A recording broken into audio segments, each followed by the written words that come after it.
Moi! Mä oon lähdössä tänään armeijaan. Mä oon koko ajan siitä lähtien, kun oli kutsunnat, miettinyt armeijasta tosi negatiivisesti. Ja se on ollut jotenkin tosi poikkeuksellistakin siinä mielessä, että mä oon älyttömän positiivinen ihminen, joka ehkä toivottavasti välittyy myös näiden videoiden ja snappien perusteella. Mutta tällä kertaa mä oon jotenkin pelännyt tavallaan sitä ajatusta, että nyt pitää tehdä jotain, mistä ei itse välttämättä tykkää. Kun mä listasin sellaisia asioita, mitkä mun mielestä Intis on niinku haasteita tai mihin vaatii vähän aikaa tottua, niin mulle tuli mieleen sellaiset jutut kuin yksityisyyden niinku, määrä.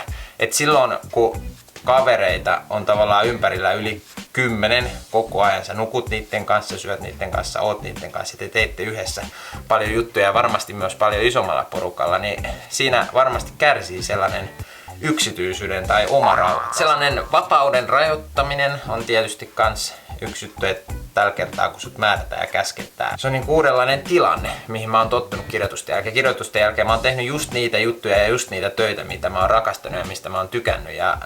Ja tää ei ole nyt välttämättä sitä. Intistä on kerrottu tosi paljon, että siellä on tosi tarkka nokkimisjärjestys, jonka mä uskon ja pystyn hyvin ymmärtämään. Ja sen aluksi oppiminen voi olla vähän haastavaa ja hankalaa, mutta se on todennäköisesti vaan hyvä juttu ja sitä tulee toivottavasti arvostumaan sitten jälkeenpäin. Sellainen pikku miinusjuttu, mikä nyt ei kovin iso asia, on tietysti se, että hiukset varmaan lähtee. Mä oon kelannut aina, että siili ei ole kovinkaan tyylikäs, niin kaljukosti.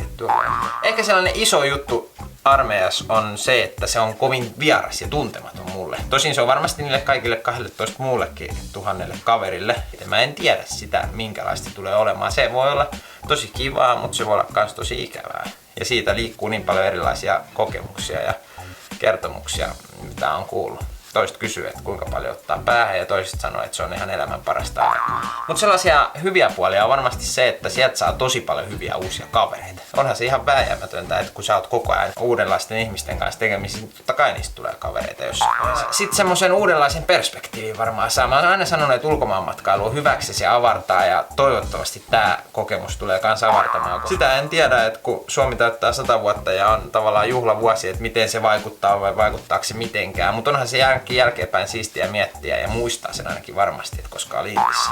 Armeijassa on todennäköisesti tosi paljon liikuntaa ja onkin. Ja siitä mä tykkään ja mä uskon, että se tulee olemaan ehdottomasti se positiivinen, missä todennäköisesti on tosi paljon apua sellaisista taidoista, mitä täällä maalla lapsena eläminen ja kasvaminen on tuonut mukana. Mutta tässä oli lyhyesti tää, ei tehdä tästä pitkäveteisempää.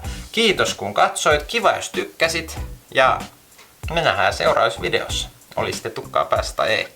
Kiitos, moi moi.